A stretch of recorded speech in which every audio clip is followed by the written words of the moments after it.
The trauma bay doors exploded inward. Metal scraped concrete. Someone was screaming. A gurney crashed through the entrance wheels, shrieking against linoleum. The man strapped to it had more blood outside his body than in. It pulsed from his neck in rhythmic spurts, painting the white sheets crimson. The fluorescent lights overhead flickered, casting shadows that made the whole scene look like something out of a horror film. GSW to the neck, carotid artery compromised. The paramedic's voice cut through the chaos.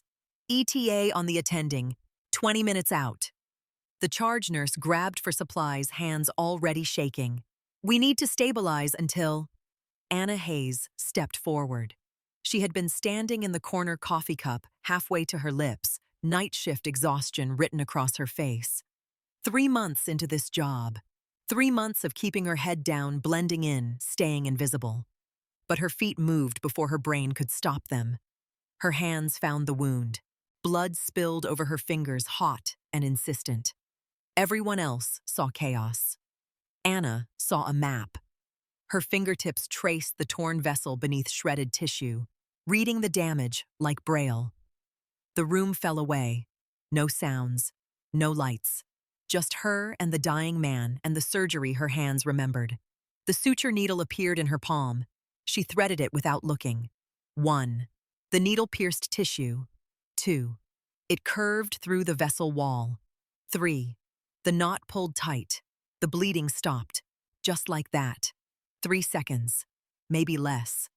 Anna pulled back, staring at her own hands like they belonged to someone else. The patient's monitor beeped steadily. His color was already improving. Around her, the trauma team stood frozen, mouths open, eyes wide.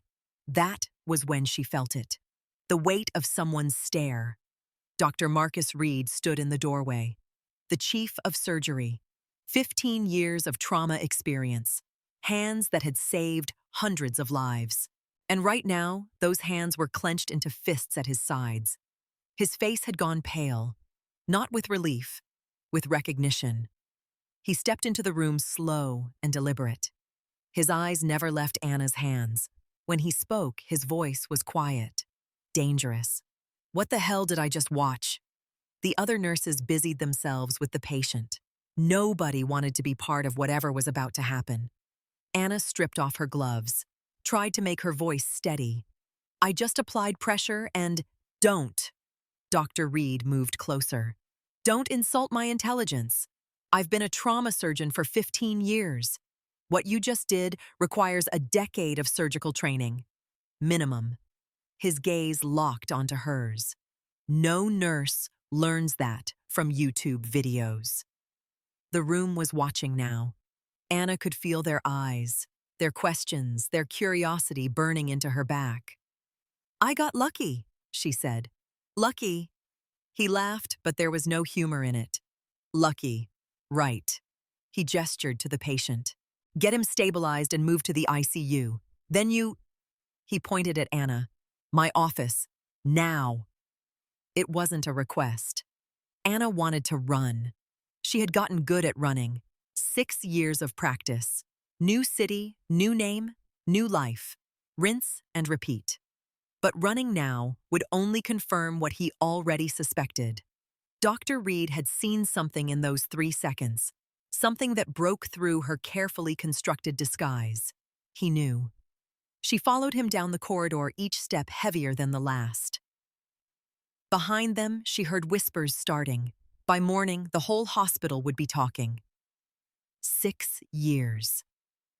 6 years of hiding, of staying small, of burying who she used to be. All destroyed in 3 seconds. Her name was Anna Hayes. But that was a lie. Everything about her was a lie. 6 years ago, camera flashes had exploded in her face outside a different hospital. Headlines had screamed her real name, her real crime. Surgeon kills senator's son, Dr. Reed pushed open his office door and stepped aside, waiting for her to enter. In the fluorescent light of the hallway, she could see it in his eyes. He was going to ask the question. The one question that would end everything. Before we dive into what happens next, I would love to know where you are watching from. Drop your city or country in the comments. It really helps us reach more viewers like you who love intense medical dramas. Dr. Reed's office smelled like old leather and stale coffee, the kind of smell that came from too many late nights and not enough sleep. He closed the door behind them with a soft click that sounded like a prison cell locking. Anna stood in the middle of the room, hands clasped in front of her, trying to look calm, trying to look like a night shift nurse who had just gotten lucky. But her heart was hammering so hard, she was sure he could hear it. Dr. Reed didn't sit. He leaned against his desk, arms crossed blocking her only exit. His expression wasn't angry. That would have been easier. This was something worse. Calculation. Like he was solving a puzzle and already knew what the final picture would look like. "Sit down," he said. "I need to get back to my patients." "Your patients are fine." He gestured to the chair. "You, however, are not." Anna sat. The leather creaked beneath her. Dr. Reed pulled out a tablet, fingers moving across the screen. "I looked you up. Anna Hayes. Your nursing license is legitimate. Your references check out. Northwestern Memorial gave you a glowing recommendation." He turned the screen toward her. "But there's something interesting." The screen showed her employment history. 3 years at Northwestern. 6 months in Detroit before that. Another year in Boston. All nursing positions. All legitimate. "You noticed the pattern?" Dr. Reed asked. Anna said nothing. "You never stay anywhere longer than 3 years. And before that?" He swiped to another screen. "Nothing. Anna Hayes didn't exist before 6 years ago. No social media, no digital footprint, no college records. It's like you materialized out of thin air. Some people value their privacy." "Privacy." He set the tablet down. "Is that what we're calling it?" Anna met his eyes, held his gaze. "What exactly are you accusing me of?" Dr. Reed walked to the window. Chicago's skyline glittered in the darkness beyond. "That suturing technique you used tonight. I've only seen it performed by one surgeon." He turned back to her. "Dr. Emma Cross. She was a cardiovascular prodigy, one of the best in the country. 32 years old and already performing surgeries that surgeons twice her age couldn't manage." Anna's throat went dry. 6 years ago, Dr. Reed continued, Dr. Cross performed an emergency surgery on Michael Blackwood, 28 years old, son of Senator William Blackwood of Illinois. He paused. Michael died on her table. The senator called it negligence. The media called it murder. Dr. Cross disappeared before the medical board could finish their investigation. The room felt smaller, the air thicker. Dr. Reed pulled up a video on his tablet. Security footage from tonight. The trauma bay. Anna could see herself moving hands flying across the patient's neck. He played it in slow motion. "See that?" He pointed. "The way you angle the needle. 23 degrees. That's the Crossley technique, modified with a lateral approach. Only one surgeon in North America uses that exact variation." His eyes found hers again. "Dr. Emma Cross would be about your age now. Same height. Similar build." Anna stood. "I don't know what you think you saw, but I'm just a nurse who got lucky tonight. Now, if you'll excuse me, I have work to do." "Then prove it." She stopped at the door. "What?" Dr. Reed tapped his tablet. "There's a surgery scheduled for tomorrow morning, 6 a.m., complex aortic repair. The patient is high risk. 70% mortality rate even under ideal conditions." He held up the screen showing CT scans of a massive dissection. "If you're just a nurse who got lucky, you won't know what to do with this." Anna looked at the scan. Her mind automatically started mapping the repair. First graft here, second graft there. Hypothermic circulatory arrest to buy time. She caught herself, forced her face to stay neutral. "But if you're Emma Cross," Dr. Reed said quietly, "then I need to know why a brilliant surgeon is hiding as a nurse in my emergency room." Anna's hand was on the doorknob. She should leave. Pack her bags tonight. Be on a bus to Minneapolis by morning. Start over. Again. But something in his voice stopped her. It wasn't just curiosity.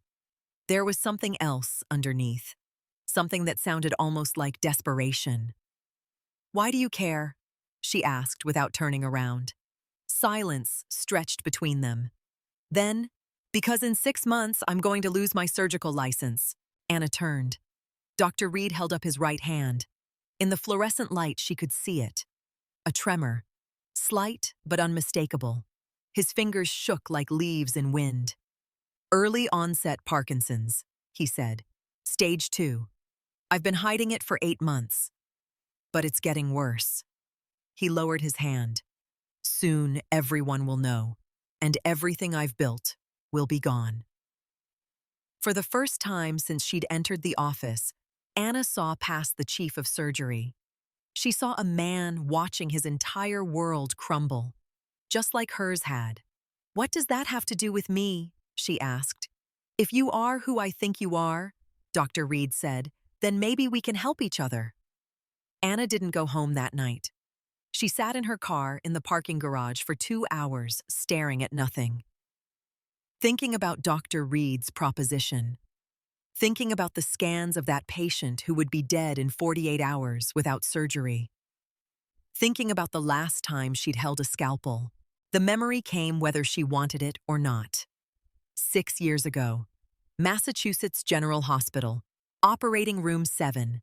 She had been Dr. Emma Cross then, rising star of cardiac surgery, featured in medical journals, invited to speak at conferences, the youngest surgeon ever to perform a successful aortic arch replacement at Mass General. Michael Blackwood had come in on a Tuesday. 28 years old, athletic, healthy. Routine chest pains. Nothing the initial workup suggested would be complicated. The surgery was supposed to be simple, a valve repair. 2 hours, maybe 3. Emma had scrubbed in at 7 a.m., confident and focused. The surgical team was experienced. The equipment was top of the line. Everything was perfect. Until it wasn't. 40 minutes into the procedure, Michael's aorta had torn. Not a small tear, a catastrophic rupture.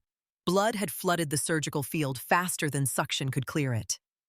Emma had worked for 90 minutes trying to save him. 90 minutes of desperate, perfect surgery. But the tissue kept tearing. The vessel walls were like wet paper disintegrating under her fingers. Time of death. 17 a.m. She had stood there, hands covered in blood, staring at the monitor's flat line, knowing she had done everything right, knowing it hadn't been enough. The autopsy report came back 3 days later. Marfan syndrome, a genetic disorder that weakened connective tissue. Michael's aorta had been a time bomb waiting to explode. No surgeon could have saved him. But Senator Blackwood didn't care about autopsy reports. The press conference had been brutal. Cameras everywhere. Flashbulbs exploding like gunfire. The senator red-faced and grieving, pointing at Emma through the crowd.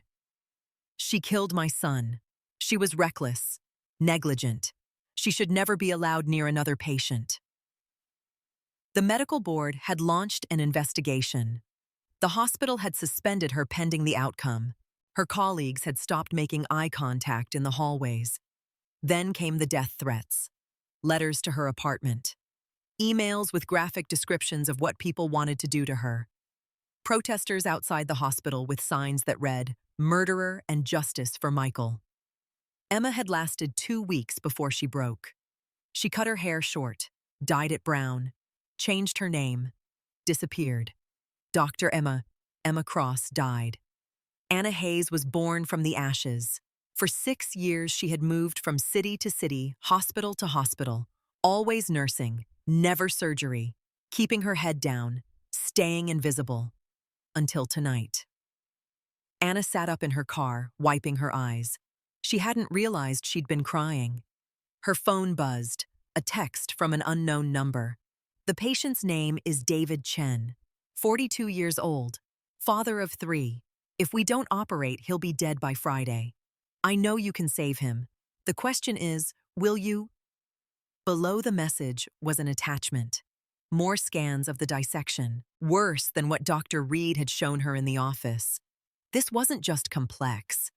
This was a nightmare. Anna stared at the images. Her fingers itched. She could see the repair pathway. First, stabilize the arch, then address the descending aorta. It would take 6 hours, maybe 7, and every second would be a battle. She typed back, "How did you get my number?" The response came immediately. "I'm the chief of surgery. I have everyone's number. So, are you in?" Anna sat in the darkness of the parking garage, thumb hovering over the keyboard. She thought about Michael Blackwood dying on her table. She thought about Senator Blackwood's face, twisted with rage and grief. She thought about 6 years of running. Then she thought about David Chen, father of 3, 42 years old, dying. She typed, "I'll look at the scans. That's all I'm promising. That's all I'm asking. For now." Anna drove home as dawn started breaking over Chicago. Her apartment was small, cheap, anonymous. The kind of place you could leave without anyone noticing. She'd done it before. But when she opened her laptop and pulled up the scans Dr. Reed had sent, something shifted inside her. This was what she had been trained to do. This was who she was underneath all the running and hiding and fear. She spent the next 6 hours mapping out the surgery. Every cut, every suture, every potential complication. By noon, she had a complete surgical plan. It could work. It would be dangerous, but it could work. Her phone rang. Dr. Reed. She answered. "Have you looked at the scans?" he asked. "Yes." And Emma, because that's who she was when she thought about surgery, closed her eyes. It's possible. Barely. But there are about 17 ways it could go wrong. 18, Dr. Reed said. I counted. Despite everything, Emma almost smiled. "You want me to teach you. I want you to save David Chen. And yes, I want you to teach me techniques that might let me keep operating for a few more years." He paused. "In exchange, I keep your secret. No one else needs to know who you really are. And if I say no, then David Chen dies, and I lose my career, and you keep running for the rest of your life." His voice softened. "But I don't think you want to run anymore." He was right. She was so tired of running. "If I do this," Emma said slowly, "and anyone finds out who I am, I disappear. You'll never see me again. Understood. Understood. And this is a one-time thing. I help with this surgery, I teach you what I can, and then we're done." Agreed. Emma looked at the scans one more time. The dissection was massive, complex, terrifying. But she had faced worse. No, that was a lie. She had never faced worse. This was the kind of surgery that ended careers, or saved them. "Operating room 3, she said. "Tomorrow morning, 5 a.m. I'll need to review the patient's full medical history tonight. I'll have everything sent to you within the hour. And Dr. Reed, yes, if your hands shake even once during this surgery, I'm taking over. No arguments, no ego. The patient's life comes first." There was a long pause. Then, "Deal." Emma hung up, sat in her apartment, stared at her hands. These hands had saved hundreds of lives. These hands had failed to save Michael Blackwood. These hands had been hidden for 6 years. Tomorrow, they would hold a scalpel again. She should have felt terrified. Instead, she felt something she hadn't felt in 6 years. Alive. That night, Emma didn't sleep. She reviewed David Chen's medical records 17 times, memorized every detail: his blood type, his allergies, his previous surgeries, the exact measurements of his aorta. At 3 a.m., she got dressed, not in scrubs, in real clothes. A surgery might make her Emma Cross again, but she wasn't ready to completely let go of Anna Hayes. Not yet. She arrived at Chicago Memorial at 4:30. The hospital was quiet. Night shift winding down. Day shift not yet started. The in-between time when hospitals felt almost peaceful. Dr. Reed was already in the surgical prep area, reviewing scans on the computer. When he saw her, something shifted in his expression. Relief, maybe. Or recognition. "You came," he said. "I didn't agree to anything permanent." "I know." He turned the monitor toward her. "These are the latest images from last night. The dissection has extended." Emma looked at the scans. Her heart sank. What had been barely possible yesterday was now almost impossible. "Jesus," she whispered. "Can it still be done?" She studied the images, ran through the surgery in her mind. Faster techniques, riskier approaches. "Maybe," she said finally. But the mortality rate just jumped to 80%. So there's a chance. A 20% chance. Dr. Reed met her eyes. That's better than zero. Emma thought about David Chen, 42 years old, father of 3, dying. "Operating room 3, she said. "Let's get set up." They worked in silence, prepping the surgical suite, laying out instruments, double-checking equipment. The ritual of surgery familiar as breathing. Other staff started arriving. Residents, nurses, the anesthesiologist. They all gave Emma curious looks. The night shift nurse who was suddenly in the surgical suite at 5 a.m., Dr. Reed handled it smoothly. "Anna is observing this morning. Educational opportunity." No one questioned the chief of surgery. At 5:40, they wheeled David Chen into the operating room. He was already sedated, prepped ready.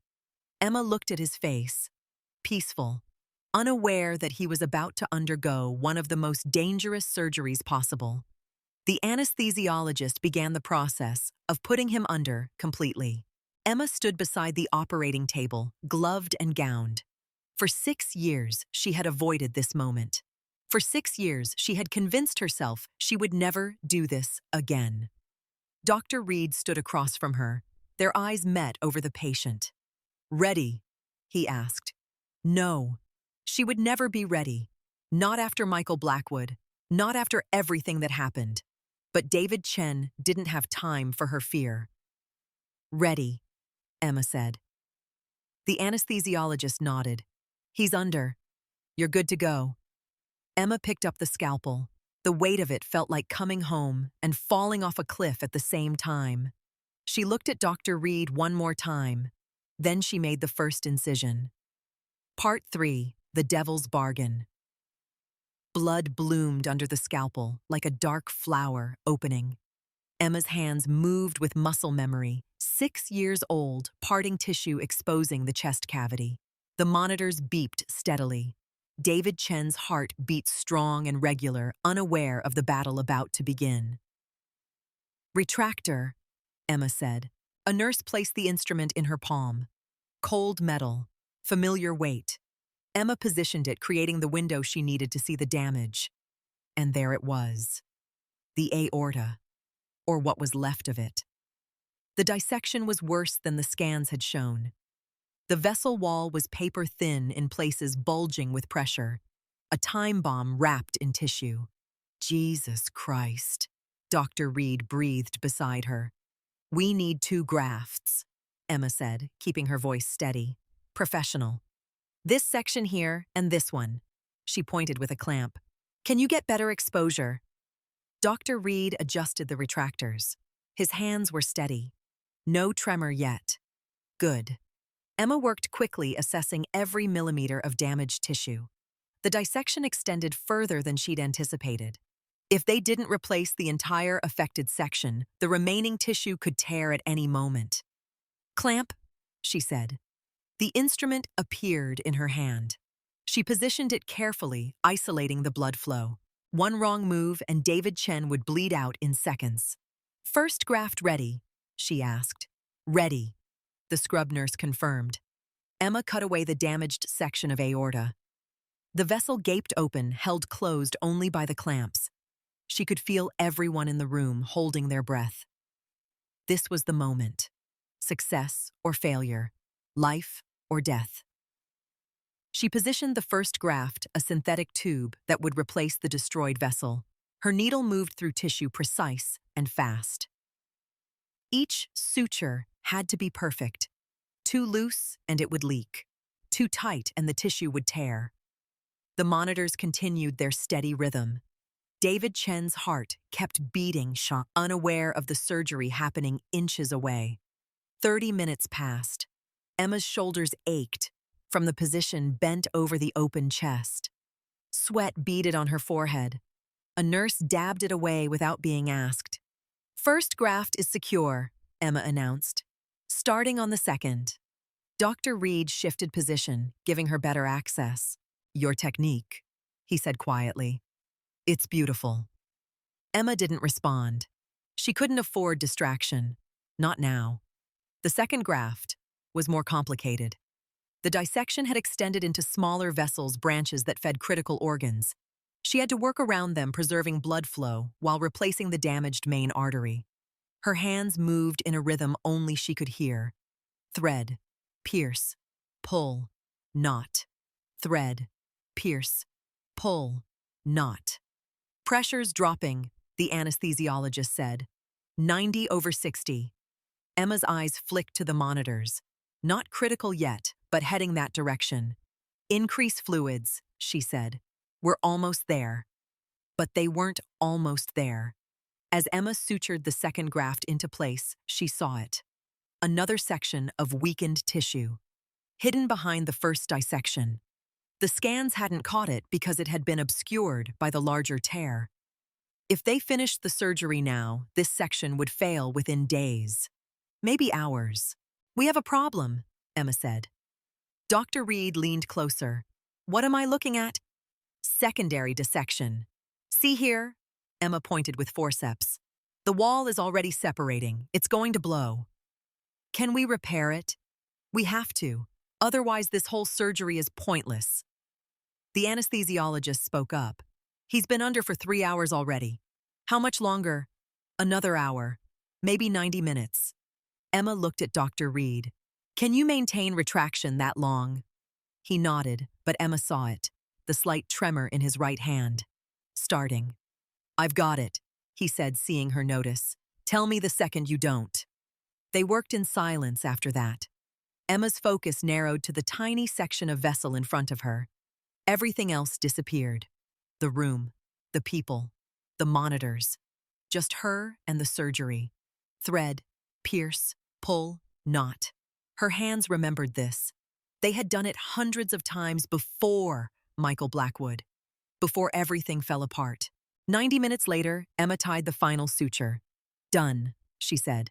"Let's close." The tension in the room released like a held breath. Nurses smiled behind their masks. The anesthesiologist gave a thumbs up. Dr. Reed stepped back from the table. His hands were shaking visibly now. Emma saw him clench them into fists, trying to hide it. "Good work," she said quietly. "I barely did anything. You gave me the exposure I needed. That matters." They closed David Chen's chest together, layer by layer, tissue and muscle and skin. By the time they finished, the sun was fully up, streaming through the operating room windows. Emma stripped off her gloves. Her hands ached. Her back screamed. But David Chen was alive, stable. The monitors showed strong vitals, good pressure, steady rhythm. "Thank you," Dr. Reed said. "I couldn't have done this without you." Emma looked at the patient one more time. "Let's just hope he makes it through recovery." They walked out of the OR together, both exhausted, both riding the adrenaline high that came after a successful surgery. The kind of high Emma had forgotten existed. The hallway outside was quiet. Early morning. Most of the hospital still waking up. That's when Emma saw her. A woman stood near the nurse's station. Tall, blonde, expensive suit that screamed money and power. She was looking at her phone, but when Emma and Dr. Reed emerged, she looked up, her eyes locked on Emma's face, and Emma's world tilted sideways. Victoria Blackwood, 6 years older, more polished, but unmistakably the daughter of Senator William Blackwood, the sister of Michael Blackwood. the woman whose family had destroyed Emma's life. "Dr. Cross," Victoria said. Her voice was smooth, controlled. "Or should I call you Anna Hayes?" Emma's feet stopped moving. Her heart, which had stayed steady through 4 hours of surgery, now hammered against her ribs. Dr. Reed moved slightly in front of her, protective. "This is a restricted area. You need to leave." "I'm not here to cause trouble, Dr. Reed." Victoria's eyes never left Emma's face. "I just need to talk to Dr. Cross. Privately." "Absolutely not," Dr. Reed said. Emma found her voice. It came out steadier than she felt. "It's okay." Dr. Reed turned to her concern written across his face. "Anna, you don't have to do this." "Yes, I do." Because running wouldn't help. Victoria had already found her. Whatever was about to happen, avoiding it would only make things worse. Victoria gestured toward an empty consultation room. "Please." Emma followed her each step, feeling like walking toward an execution. Behind them, Dr. Reed called out, "I'll be right here if you need me." The consultation room was small, sterile, impersonal. Victoria closed the door and leaned against it, studying Emma with an intensity that made her skin crawl. "You look different," Victoria said. "The hair, no makeup, but I'd recognize you anywhere." Emma crossed her arms. "How did you find me?" "I've known where you were for 3 months. I hired a private investigator after my father started getting sick." Victoria pulled out her phone, showed Emma a photo. Surveillance shot of Emma entering Chicago Memorial. "I've been watching, waiting." "For what?" "For the right moment." Victoria pocketed her phone. "You're the woman who killed my brother." The words hit like a physical blow. Even after 6 years, hearing it out loud hurt. "I didn't kill him," Emma said. Her voice was ice. "He had Marfan syndrome. His aorta was going to rupture eventually. I just happened to be there when it did." "I know," Emma blinked. "What?" Victoria moved to the window, looking out at Chicago's skyline. "I read the autopsy reports. All of them. The official one my father released to the press. And the real one." She turned back to Emma. "The one that showed Michael had Marfan syndrome. The one that proved you did everything right." The room spun. "Then why are you here?" "Because my father is dying." Victoria's composure cracked slightly. "Same condition that killed Michael. Aortic dissection. And it's getting worse every day." Emma laughed. It came out harsh and bitter. "Good. Let him die. He destroyed my life. Seems like karma to me. I understand why you feel that way. Do you?" Emma stepped closer. "Do you understand what it's like to have your entire career destroyed? To get death threats every day? To have to change your name and hide like a criminal?" "No," Victoria said quietly. "I don't, but I understand what it's like to lose a brother, and I'm about to understand what it's like to lose a father." Emma turned away, couldn't look at the grief in Victoria's eyes. It was too raw, too familiar. "What do you want from me?" Emma asked. "I want you to save him." Emma actually laughed this time. "You're insane." "Probably." Victoria pulled out a tablet, showed Emma medical scans. "But I'm also desperate. These are from last week. His aorta is dissecting, slowly, painfully. He has maybe 2 weeks left." Emma looked at the scans despite herself. The dissection was massive, extended from the aortic arch down to the renal arteries. It would require incredible precision and luck. "Every surgeon we've consulted has refused to operate," Victoria continued. "Too risky, too complicated, too afraid of the Blackwood family's reputation for litigation." "Smart surgeons." "But you've done this surgery before." Victoria gestured toward the operating rooms. "You did it this morning. I have sources in this hospital. I know what you're capable of." Emma shook her head. "Your father ruined me. He went on national television and called me a murderer. He used his political power to destroy my career, my reputation, my entire life." Her voice shook with rage. "And now you want me to save him. Why would I ever agree to that?" Victoria's mask crumbled completely. For the first time, Emma saw real emotion. Fear, desperation, grief. "Because he's my father," Victoria whispered. "And I know he doesn't deserve your mercy. I know what he did was unforgivable. But I'm begging you anyway." "No. Please." I said no. Emma moved toward the door. "Find another surgeon." "There is no other surgeon." Victoria's voice cracked. "You're the only one who can save him." Emma's hand was on the doorknob. "Then he's going to die. And honestly, I'm okay with that." She walked out. Dr. Reed was waiting in the hallway, exactly where he'd said he'd be. "Are you all right?" he asked. "Fine." Emma kept walking. "I need some air." She made it to the stairwell before the shaking started, collapsed against the wall, sliding down until she was sitting on the cold, concrete floor. Victoria Blackwood wanted her to save Senator Blackwood, the man who had destroyed her life. The irony was almost funny. Almost. Emma sat there for 20 minutes before her phone buzzed. Text from unknown number. "You have 48 hours to decide. After that, it won't matter. He'll be gone." Below the message was an attachment. More scans of the senator's aorta, worse than what Victoria had shown her. Emma stared at the images. Professional instinct kicked in despite her anger. She could see the repair pathway. It would be difficult, dangerous, but possible. She deleted the message, stood up, went back to work. But the scans stayed in her mind, all through her shift, all through the evening. When she finally went home at midnight exhausted and wrung out, she couldn't stop thinking about them. Could she really let Senator Blackwood die, even after everything he'd done? Her phone rang at 2 a.m. She almost didn't answer, but something made her pick up. "Hello? Dr. Cross," Victoria's voice. "I'm sorry to call so late, but my father wants to talk to you."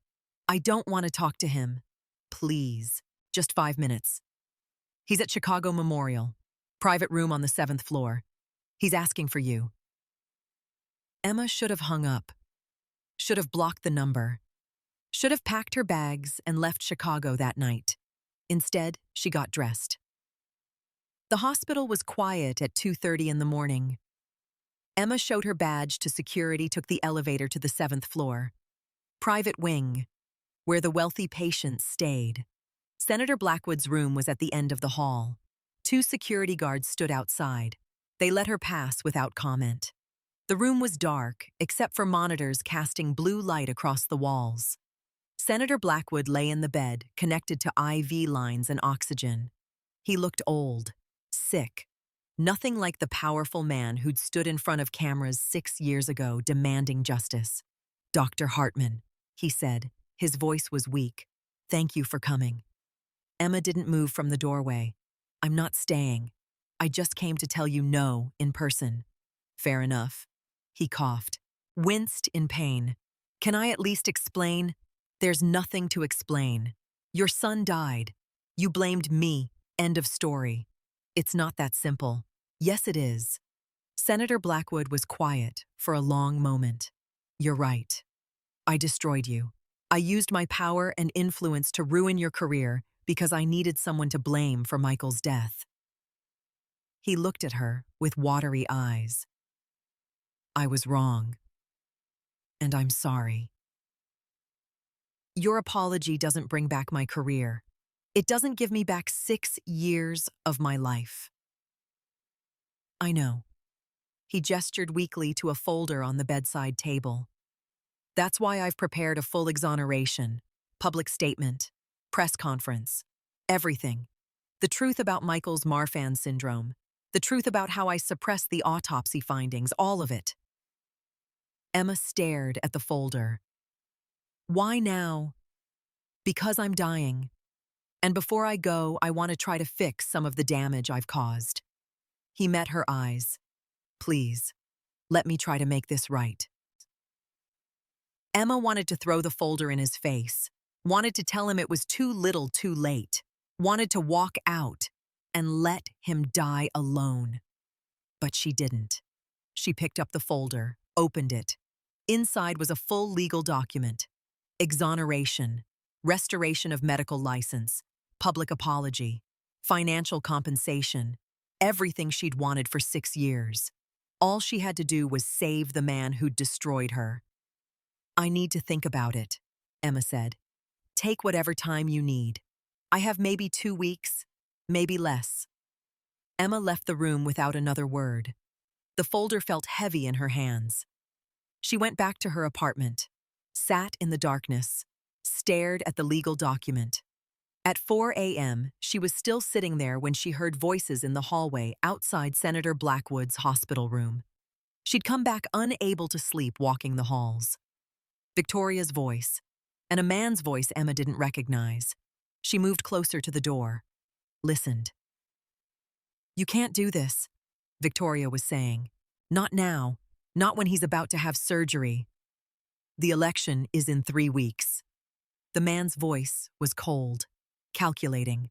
"If he dies on that table, the party needs someone ready to step into his position. That's you, Victoria. You need to be ready. I'm not letting you use my father's death for political gain. It's already done. We've prepared the press release, the campaign materials." A pause. "All we need is for the surgery to fail." Emma's blood ran cold. "What?" Victoria's voice was sharp, shocked. "Think about it. He dies during surgery. Emma Cross gets blamed. Again. You take his Senate seat. Win the sympathy vote. It's perfect." "Richard, that's insane. You're talking about murdering my father." Richard Sterling, the senator's campaign manager. "I'm talking about seizing an opportunity," Sterling said. "Your father is dying anyway. We're just helping the timeline along." "Get out!" Victoria's voice shook with rage. "Get out now, or I call security." Emma heard footsteps, moving toward the door. She ducked into a supply closet, heart pounding.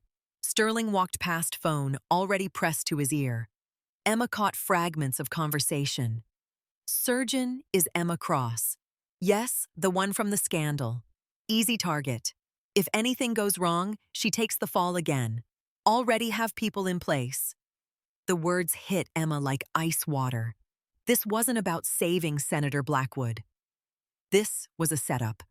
If the surgery failed, Sterling would blame her. Again. But this time, it wouldn't just be her career destroyed. This time she'd face criminal charges. Murder charges. Emma waited until Sterling was gone. Then she slipped out of the supply closet and ran. She found Dr. Reed in the surgeon's lounge, still awake, always working. "We have a problem," Emma said. "A big one." She told him everything. The visit from Victoria, the scans, the conversation she'd overheard. Dr. Reed listened without interrupting, his expression growing darker with each word. When she finished, he said, "We cancel the surgery. Now. This is too dangerous. If we cancel, they win.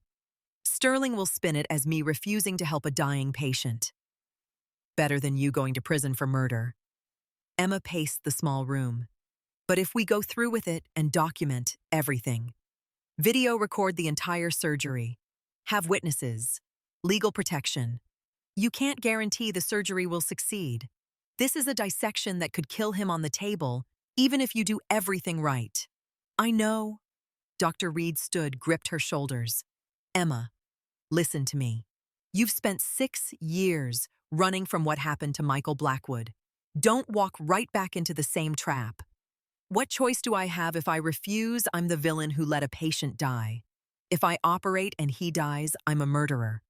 She met his eyes. "Either way, I lose. Then we fight. We expose Sterling before the surgery. We go to the police. With what evidence? A conversation I overheard while hiding in a supply closet." They stood in silence.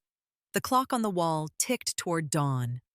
Finally, Dr. Reed said, "Whatever you decide, I'm with you. But Emma, please, think about this carefully. Your freedom, your life, they're worth more than proving yourself to people who already made up their minds about you." Emma looked at him. This man who had uncovered her secret and instead of exposing her had offered partnership. Trust. I need to talk to Victoria, Emma said.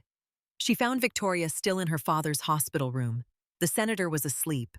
Victoria sat in a chair by the window, face in her hands. She looked up when Emma entered. You heard. All of it. I didn't know. Victoria stood. I swear to God, I didn't know what Sterling was planning. I believe you. Emma closed the door. But your father's campaign manager is setting me up to take the fall if this surgery goes wrong. And I need to know if you're part of it. No. Victoria's voice was fierce. I came to you because I genuinely want to save my father, not because of some political scheme. Then prove it. Help me. How? Emma pulled out her phone. You said you've been recording Sterling. Do you have anything we can use? Victoria's eyes widened. I have everything. Victoria pulled out her phone. Her hands shook slightly as she scrolled through files. I started recording Sterling 3 weeks ago, after my father told me he wanted to retire. Sterling's reaction was wrong. Too angry. Too desperate. She turned the screen toward Emma. Audio files. Dozens of them. I've been documenting every conversation, every meeting, every phone call I could catch. Victoria's voice was tight with anger. I knew he was ambitious. I didn't know he was a monster. Emma took the phone, scrolling through the recordings. Dates, times, detailed notes about each conversation. This is good, Emma said. But we need more. We need proof that he's planning to sabotage the surgery. He won't be stupid enough to say it directly. No, but he'll tell someone. People like Sterling always need accomplices. Emma handed the phone back. Can you keep recording everything? Every interaction. Already planning on it. Victoria glanced at her father, still sleeping in the bed. I want to save him. But not like this. Not with you as collateral damage. Emma studied Victoria's face. Saw genuine distress there. Genuine determination. Okay, Emma said. Here's what we're going to do. They talked for an hour. Planning. Strategizing. By the time Emma left, the sun was rising over Chicago. She found Dr. Reed exactly where she'd left him. Surgeon's lounge. Coffee cup empty. Eyes tired. Well, he asked. We're doing the surgery, but with safeguards. Emma sat down across from him. Full video documentation. Extra surgical staff. Independent observers. And I want hospital legal present before we even start. That's a lot of witnesses. That's the point. Sterling wants to pin this on me if it goes wrong. Can't do that if there are 20 people in the room watching every move I make. Dr. Reed nodded slowly. What about Victoria? She's going to keep recording Sterling, get us proof of the setup. Emma rubbed her eyes, exhausted. And she's going to make sure her father signs a full legal waiver before surgery, absolving me of liability. You really think Senator Blackwood will sign that? Victoria says he will. Apparently, he's genuinely trying to make amends. Emma's voice was bitter. 6 years too late. Dr. Reed was quiet for a moment. Then, you know this could still go wrong, even with all the precautions. Dissections like this have a 70% mortality rate. I know. If he dies on that table, Sterling will still find a way to blame you. Probably. Emma met his eyes. But at least this time, I'll have proof I did everything right. Last time, I had nothing. Just my word against a senator's. Dr. Reed reached across the table, squeezed her hand. Then let's make sure we document everything. The next 36 hours passed in a blur. Emma reviewed the senator's medical files obsessively. Every scan, every blood test, every previous surgery. She mapped out the repair in her mind 100 different times. Dr. Reed arranged for extra staff, 2 additional surgical residents, an independent anesthesiologist, a hospital administrator to observe and document. Victoria delivered the signed waiver personally, Her father's signature at the bottom, shaky but legible. "He wants to see you," Victoria said, "before the surgery." Emma shook her head. "I can't. Not yet. He understands." But that night, Emma found herself walking back to the 7th floor, back to Senator Blackwood's room. He was awake this time, sitting up, looking slightly better with IV fluids and medication. "Dr. Cross," he said when she entered. "I wasn't sure you'd come." Emma stayed near the door. Escape route clear. "I'm not here for a heart-to-heart. I just need to review your surgical consent one more time." "Of course." He gestured to the folder on the bedside table. "Everything Victoria promised is in there. Full exoneration, public apology, financial compensation." Emma picked up the folder, flipped through the documents again. Legal language that promised to restore everything that had been taken from her.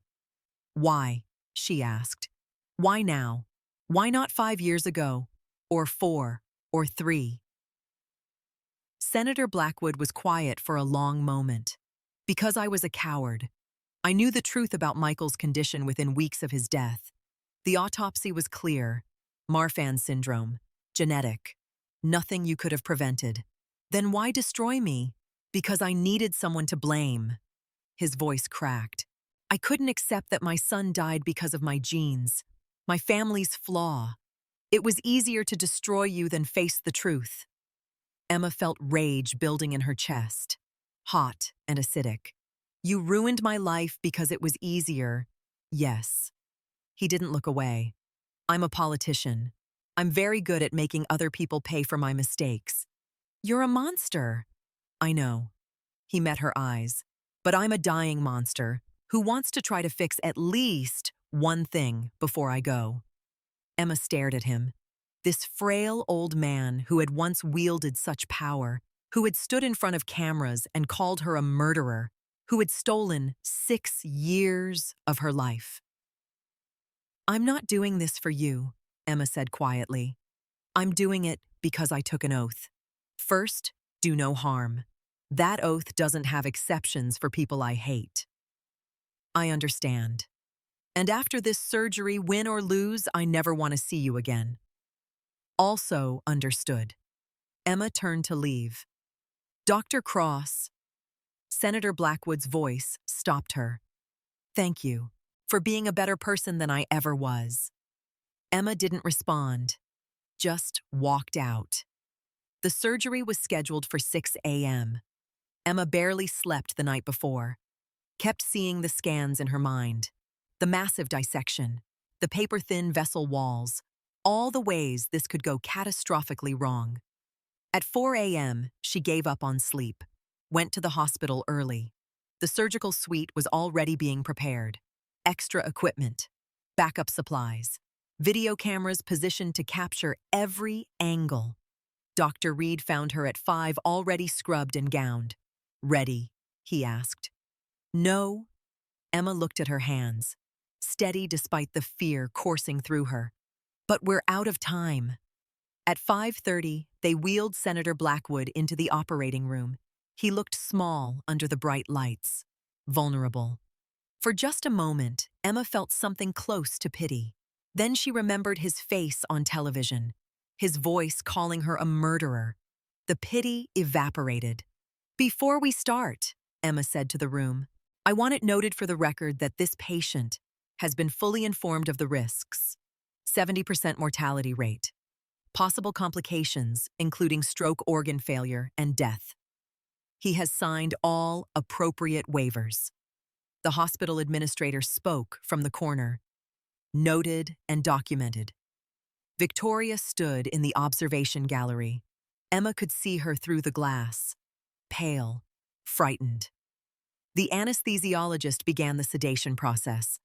Senator Blackwood's eyes found Emma's one last time before he went under. "Good luck," he whispered. Emma said nothing. The anesthesia took effect. Monitors showed steady vitals. The senator was under. "Scalpel," Emma said. The surgery began. The first incision was textbook perfect. Emma's hands remembered this like breathing. Scalpel through skin, through tissue, exposing the chest cavity. Retractor. Dr. Reed positioned the instrument, giving her the exposure she needed. And there it was, the aorta, bulging, fragile, a disaster waiting to happen. Jesus, one of the residents breathed. Emma ignored him, focused on the vessel, mapping the repair in real time. "We'll need 3 grafts," she said. "Maybe 4. This is worse than the scans showed." Dr. Reed leaned closer.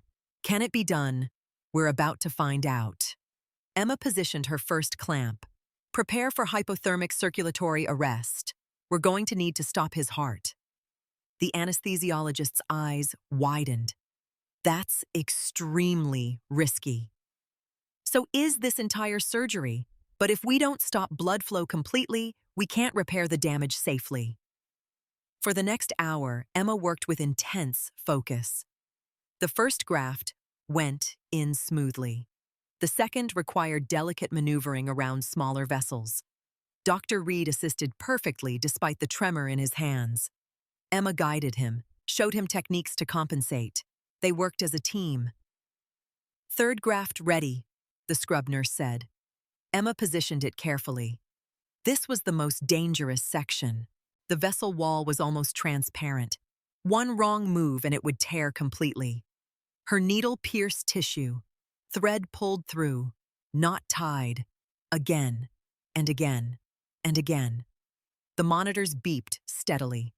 Senator Blackwood's heart stopped artificially, waited for her to finish. "Last suture," Emma said. "Almost there." That's when it happened. A section of vessel wall she hadn't even touched suddenly tore. Blood erupted into the surgical field. "Damn it!" Emma's hands flew. "Suction, more clamps." The monitors screamed, blood pressure plummeting. "We're losing him," the anesthesiologist shouted. Emma worked faster than she'd ever worked. Clamping, suctioning, finding the tear. It was hidden. Behind the grafts she'd already placed. A second dissection that the scans hadn't shown. "I need exposure here," she said to Dr. Reed. "Now." He adjusted retractors. His hands shook badly now, but he held steady. Emma found the tear, grabbed a patch, started suturing. The blood kept coming, faster than she could work. "Pressure's at 40, the anesthesiologist warned. "Any lower and we've lost him." Emma's hands moved in a blur. She'd read about this technique, never performed it. Experimental, dangerous, 30% success rate, but it was the only option. "Lateral patch reinforcement," she said, "with hypothermic modification." "That's not proven," one of the residents said. "Neither is any of this." Emma positioned the patch. "But it's all we've got." She worked. Faster than humanly possible. Her training, her instinct. Everything she'd learned in 15 years of surgery compressed into 90 seconds of perfect execution. The patch went in. Sutures flew through tissue. Knots pulled tight. The bleeding slowed, then stopped.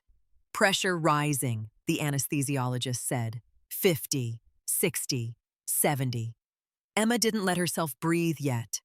Checked every suture, every graft, every connection, all holding. "Restart his heart," she said. The anesthesiologist administered the drugs. Everyone watched the monitors. One beep, then another, then a steady rhythm. Senator Blackwood's heart was beating on its own. "He's stable," the anesthesiologist said, disbelief in his voice. "Vitals are good. Pressure normalizing." Emma stepped back from the table. Her hands were shaking now, adrenaline crash hitting hard. "Close him up," she said to Dr. Reed. "I need a minute." She walked to the scrub room, stripped off her gloves, stared at her hands. She'd done it, against impossible odds. She'd saved Senator Blackwood's life, the man who'd destroyed hers. Dr. Reed found her 10 minutes later. "He's closed, stable, moving to ICU." Emma nodded, couldn't speak yet. "You were incredible in there," Dr. Reed said. "That patch technique, I've never seen anything like it." It was reckless. It was brilliant. He put a hand on her shoulder. You saved his life, Emma. Against 70% odds. You saved him. Emma finally looked up. Now we wait and see if Sterling tries to kill me for it. They didn't have to wait long. Emma and Dr. Reed walked out of the surgical suite together. Both exhausted. Both running on fumes. Victoria was waiting in the hallway, tears streaming down her face. She grabbed Emma in a hug. "Thank you," Victoria sobbed. "Thank you so much." Emma stood stiff in her arms, uncomfortable with the gratitude. "He's not out of the woods yet," Emma said. "Next 48 hours are critical. But he's alive. Because of you." Behind Victoria, Emma saw them. 2 police officers, walking toward her with purpose. Dr. Reed saw them too, stepped in front of Emma. "Can I help you?" he asked. The older officer, gray-haired and tired-looking, pulled out a badge. "Detective Morrison, this is Detective Chen. We need to speak with Dr. Emma Cross." Emma's stomach dropped. "About what?" "About a surgery you performed 6 years ago. New evidence has come to light." Detective Morrison's expression was apologetic. "We need you to come down to the station. Answer some questions." "She just spent 6 hours in surgery," Dr. Reed said. "Can't this wait?" "I'm afraid not." Victoria stepped forward. "What is this about Dr. Cross just saved my father's life?" "Ma'am, we're not arresting her, just asking questions." Detective Chen was younger, sharper, but she does need to come with us. Emma knew what this was. Sterling's trap springing shut. She'd succeeded in the surgery, so now he was moving to Plan B. Frame her for Michael Blackwood's death. "I want my lawyer present," Emma said. "That's your right." Detective Morrison nodded. "We can arrange that at the station." Dr. Reed grabbed Emma's arm. "I'm coming with you." "Sir, that's not necessary." "I'm making it necessary." Dr. Reed's voice had steel in it. Dr. Cross doesn't go anywhere without representation. And until her lawyer arrives, she's not answering any questions. The detectives exchanged glances. "Fine, but she's coming with us now." They led Emma through the hospital. Staff members stared, whispered. Emma kept her head up, refused to show the fear clawing at her chest. In the parking lot, a black sedan waited. Emma got in the back. Dr. Reed climbed in beside her. As they pulled away from the hospital, Emma saw him. Richard Sterling, standing near the entrance, watching, a small smile on his face. The police station was cold and institutional. Gray walls, fluorescent lights, the smell of burnt coffee and desperation. They put Emma in an interview room. Metal table, uncomfortable chairs, mirror that was obviously one-way glass. Dr. Reed sat beside her. "Don't say anything until your lawyer gets here." "I don't have a lawyer." "Victoria's handling it. She called from the hospital." Detective Morrison and Detective Chen entered. Morrison carried a thick folder. Chen held a tablet. "Dr. Cross," Morrison said, sitting down. "Thanks for coming in." "Did I have a choice? You're not under arrest. You're free to leave at any time." But they both knew that was a lie. If she left, it would look like guilt. Chen slid photos across the table. "Do you recognize this man?" Emma looked at the pictures. Michael Blackwood, young, smiling, alive. "Yes," she said quietly. "That's Michael Blackwood, the patient who died during my surgery 6 years ago." "What we're about to tell you might come as a surprise." Morrison opened the folder. "There's been an investigation, a private investigation conducted by the Blackwood family." Emma's heart raced. This was it. The accusation. The charges. "They recently discovered that Michael's medical records were altered," Morrison continued, "before his surgery. Someone removed information about his family history, his genetic condition." Emma went very still. "What?" Chen turned his tablet around, showed her documents, medical records with highlighted sections, deletion logs, digital fingerprints. "Someone changed his file," Chen said. Removed all mentions of Marfan syndrome. Removed family genetic history. Information that would have changed how you approached the surgery. Emma's mind reeled. That's impossible. I reviewed his file thoroughly. There was nothing about genetic conditions. We know, Morrison said. His expression was sympathetic now. We have evidence that the alterations were made by someone in Massachusetts General's administrative department. Someone who was paid a significant amount of money to sabotage your surgery. The room spun. Emma gripped the table. Why are you telling me this? Because we think you were set up 6 years ago, Chen said. And possibly today. Morrison leaned forward. We need to know everything about your current situation. Why you were working under a different name. Who knew your real identity? And who might want to frame you again? Emma looked at Dr. Reed.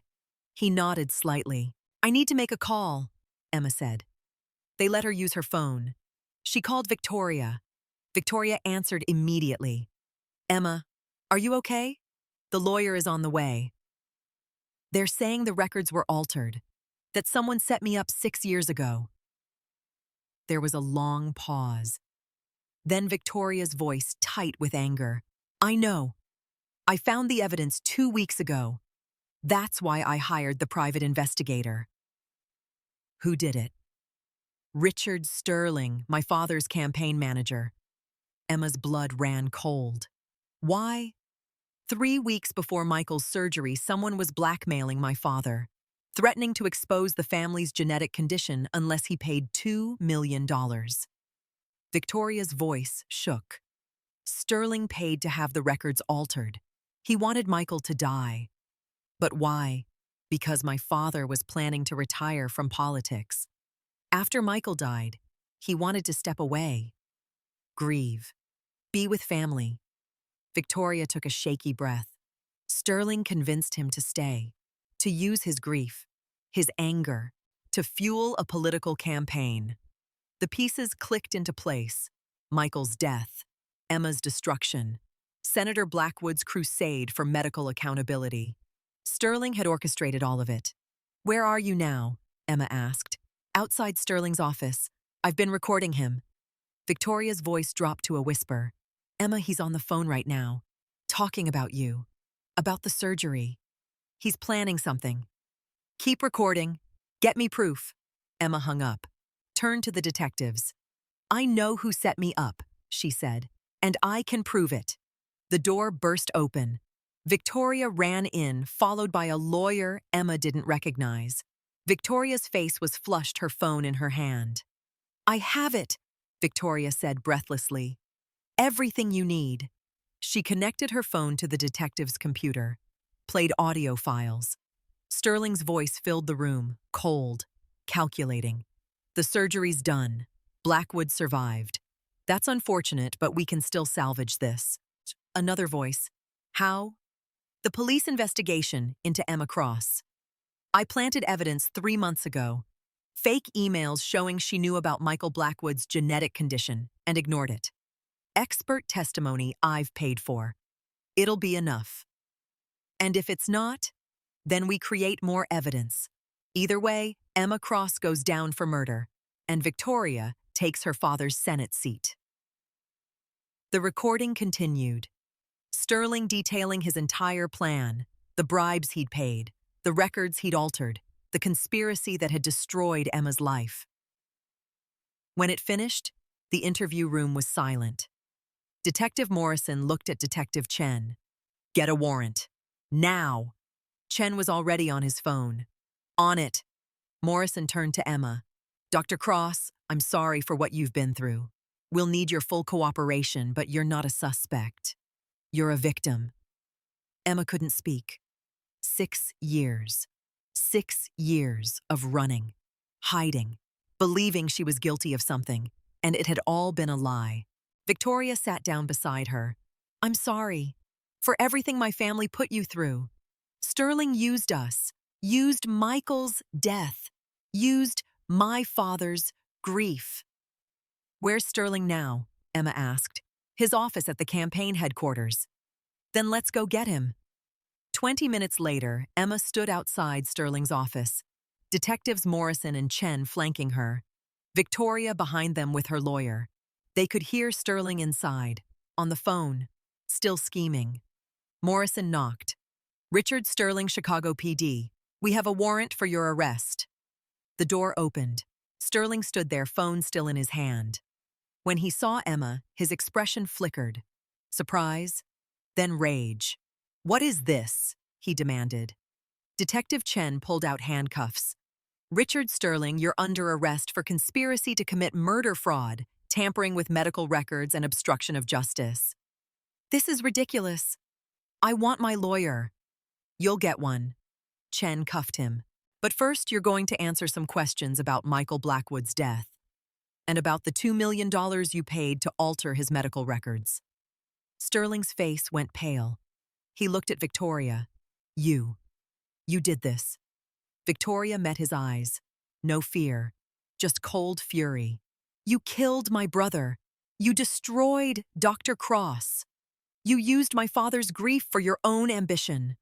Her voice shook. "I did what I should have done months ago. I stopped you." They led Sterling away. He was still shouting, threatening lawyers, lawsuits, political connections. But Emma knew it didn't matter. The evidence was overwhelming, the recordings damning. Sterling was done. She stood in the hallway, Dr. Reed beside her, Victoria in front of her. "What happens now?" Victoria asked quietly. Emma looked at her, this woman whose family had destroyed her life, who had also just saved it. "Now," Emma said, "your father recovers, the truth comes out, and I figure out who I am when I'm not running anymore." And Victoria nodded. "The exoneration documents are ready. My father will make a public statement as soon as he's well enough. Full confession, full apology. That doesn't give me back 6 years. I know, but it's a start." Emma turned to leave. "Dr. Cross," Victoria called after her, "thank you for saving him, even after everything. Thank you." Emma didn't respond, just walked away. Outside, dawn was breaking over Chicago, the sky pink and gold. Emma stood on the steps of the campaign headquarters, breathing in cold morning air. Dr. Reed came to stand beside her. "How are you feeling?" "I don't know." Emma looked at her hands. "For 6 years, I've been Anna Hayes, hiding, running. Now I can be Emma Cross again. But I'm not sure I remember how." "Then maybe you don't have to be either one." Dr. Reed smiled. "Maybe you get to decide who you are now." Emma's phone buzzed. Text from Victoria. "My father's awake, asking for you." Emma stared at the message. Part of her wanted to ignore it, to walk away and never look back. But she'd saved his life. Maybe she owed it to herself to see him one last time. "Come on," she said to Dr. Reed.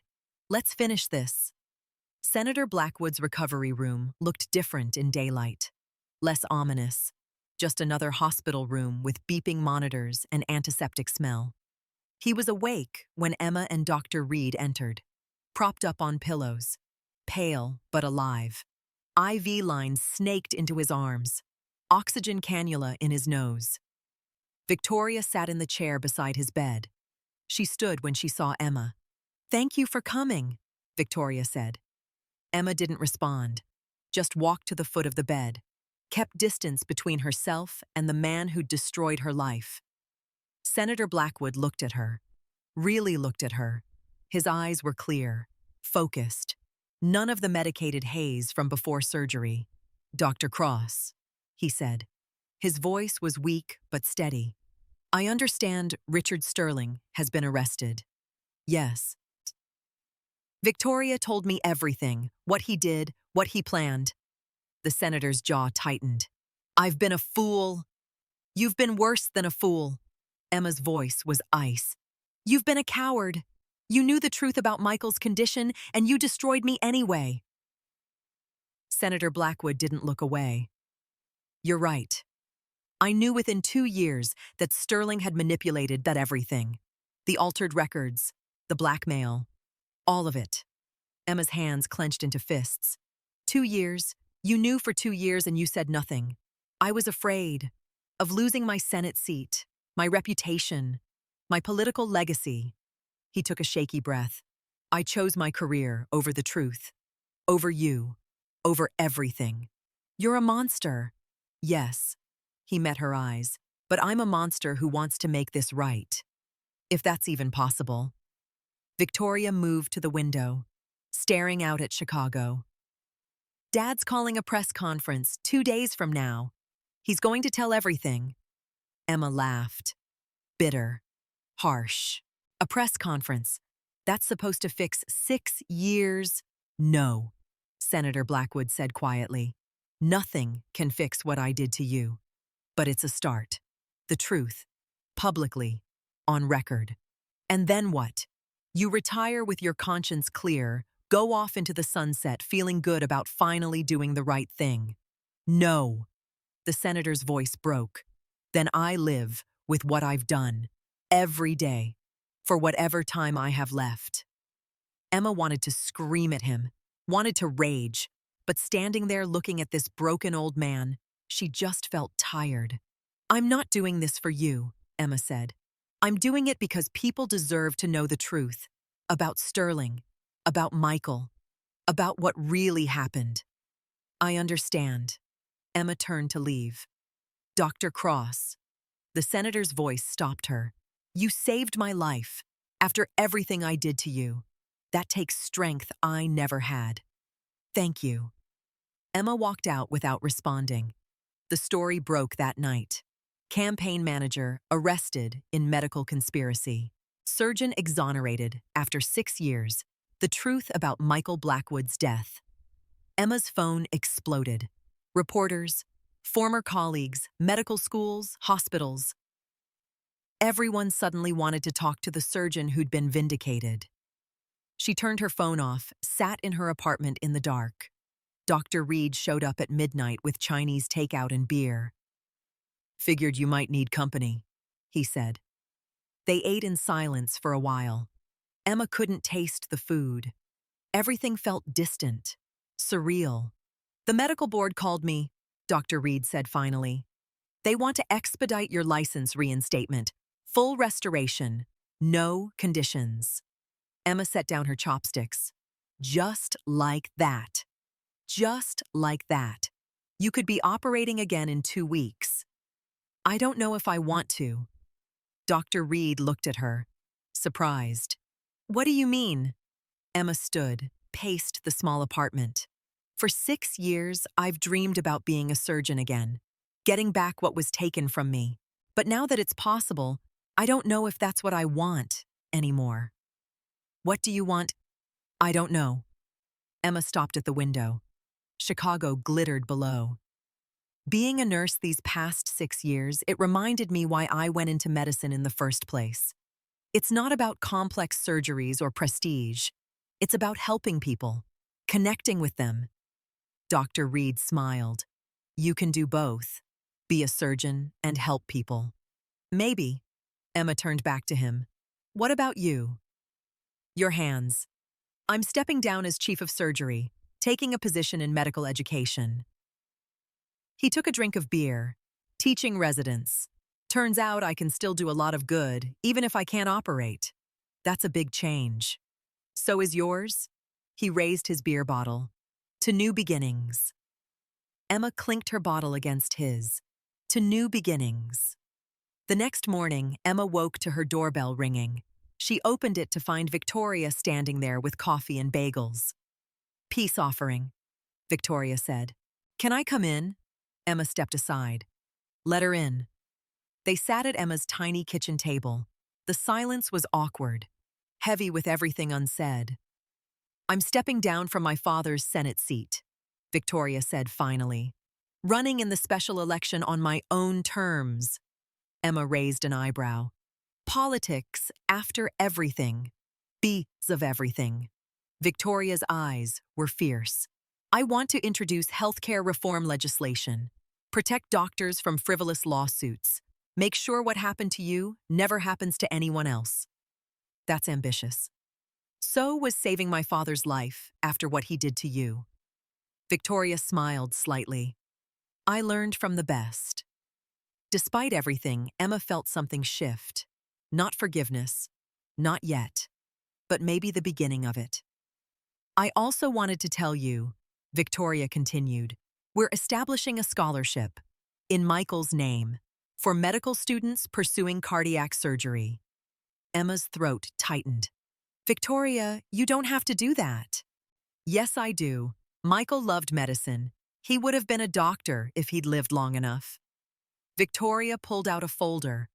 We want you on the selection committee, if you're willing. Emma opened the folder, saw the scholarship details. Full tuition, living expenses, research grants. This is generous. It's the least we can do. Victoria stood to leave. Think about it. No pressure. After she left, Emma sat with the folder, thinking about Michael Blackwood, 28 years old, dead because of genetics and Richard Sterling's ambition. Maybe this scholarship could be something good, something that honored his memory properly.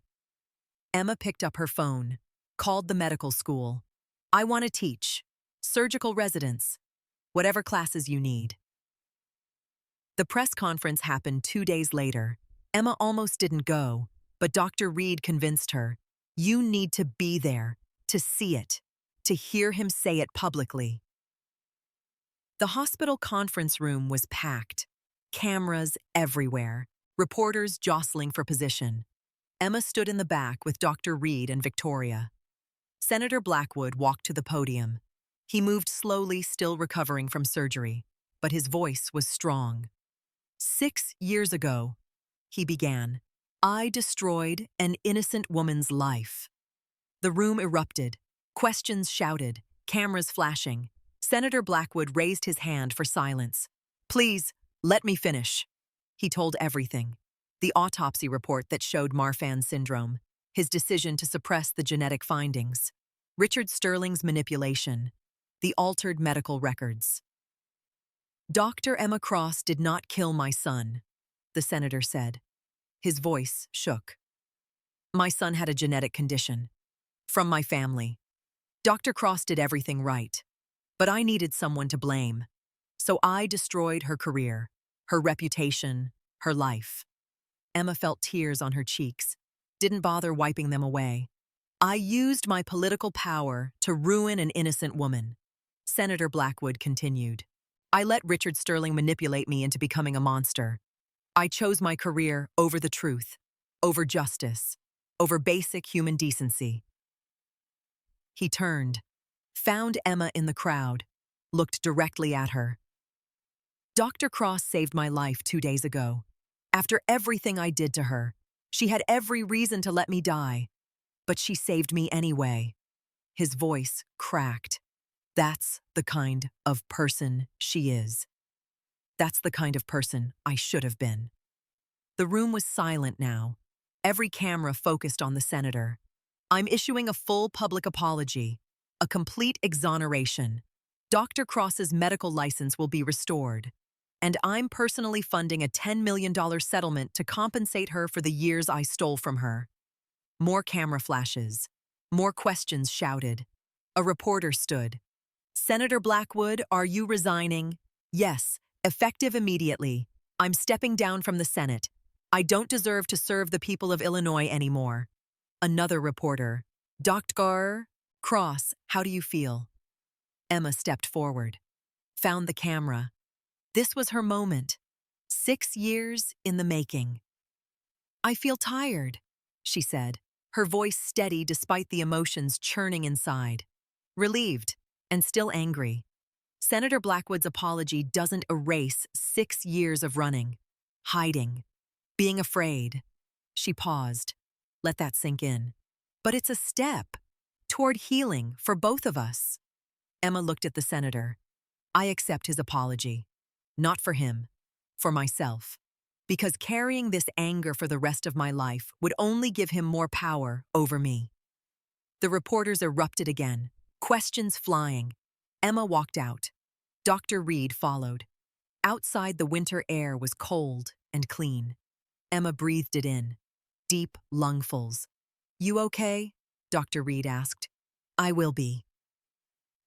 3 months later, Emma stood in a lecture hall at Chicago Memorial, teaching a room full of surgical residents about complex aortic repairs. She'd accepted the teaching position, turned down offers from Johns Hopkins, Mayo Clinic, Massachusetts General. All the prestigious hospitals that had ignored her 6 years ago suddenly wanted her back. But Emma didn't want prestige anymore. She wanted purpose.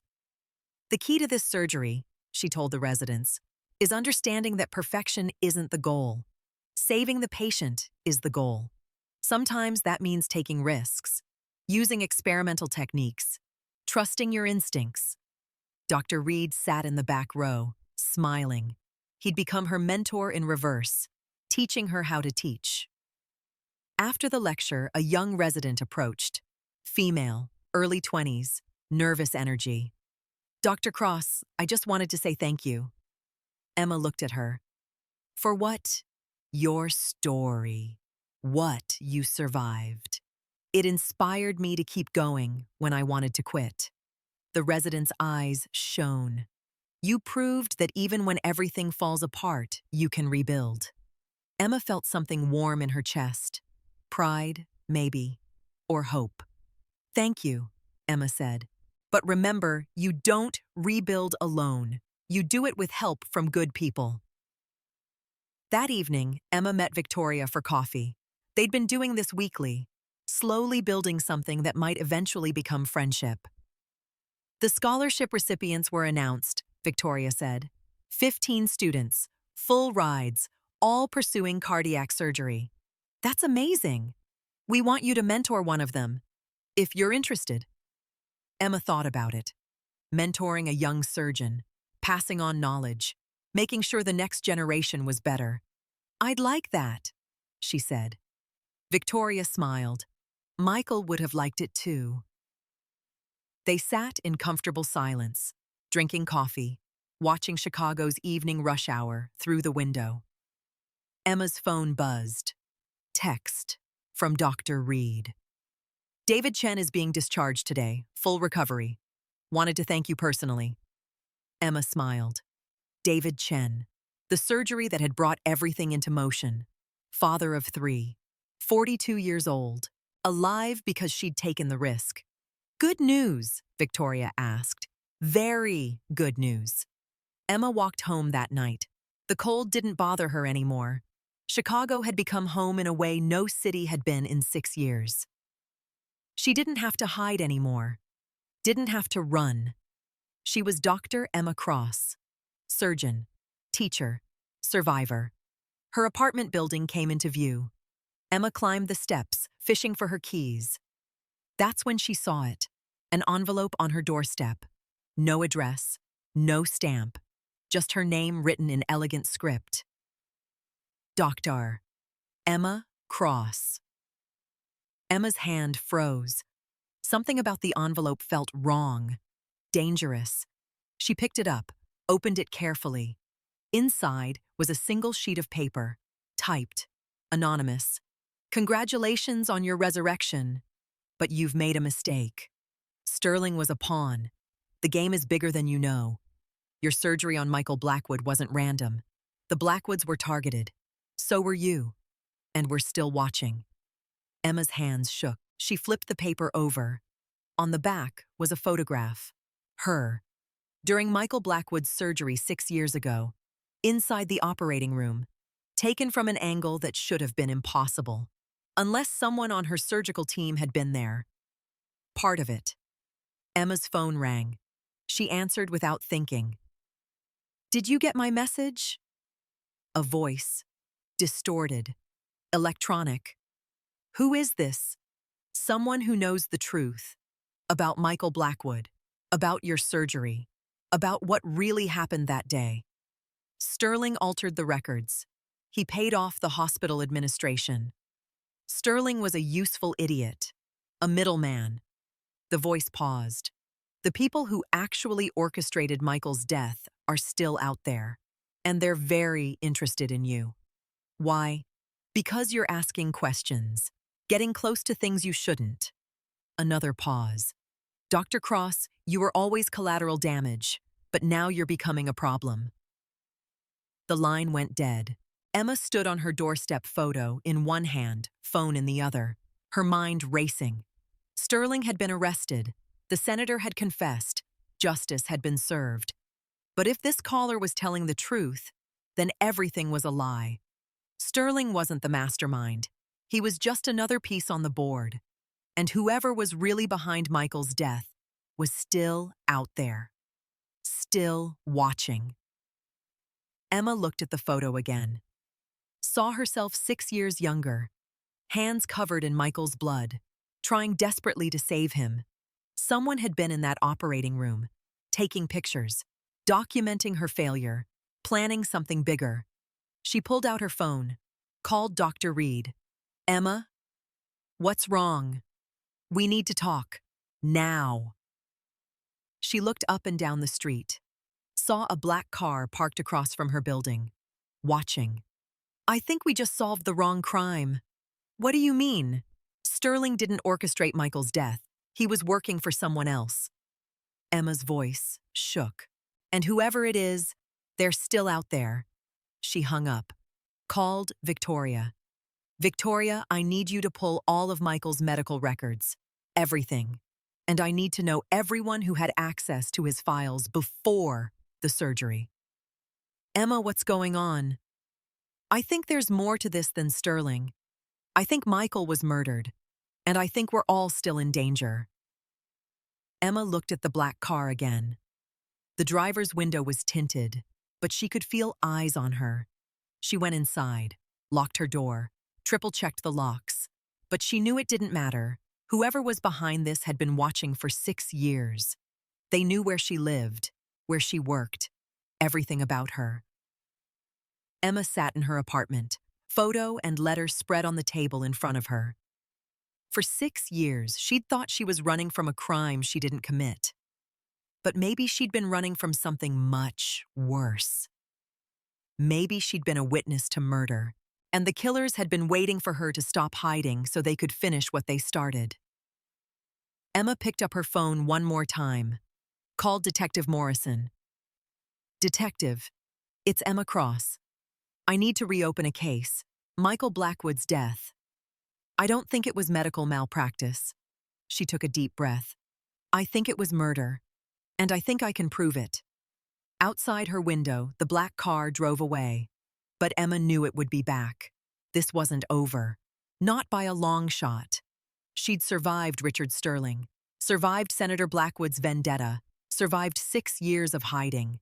Now she had to survive whoever was really behind Michael's death. And this time, she wasn't running. This time, she was ready to fight. Emma looked at her reflection in the dark window. Saw Dr. Emma Cross staring back. Not the broken woman who'd disappeared 6 years ago. Not the frightened nurse who'd hidden in plain sight. Someone new. Someone stronger. Someone who'd been tested by fire and came out forged in steel. The people who'd destroyed her life thought they'd won. They thought she'd stay quiet, stay grateful for her exoneration, fade back into obscurity. They were wrong. Dr. Emma Cross was done running, done hiding, done being a victim. Now she was going hunting. Thanks for following Emma's journey. If you enjoyed this story of redemption, resilience, and the fight for truth, hit that like button and subscribe for more intense medical dramas. Drop a comment below and tell me what you think happens next. Who do you think is really behind Michael's death? Your theories fuel these stories, so let's discuss in the comments. Until next time, remember that the truth always finds a way to surface, no matter how deep it's buried.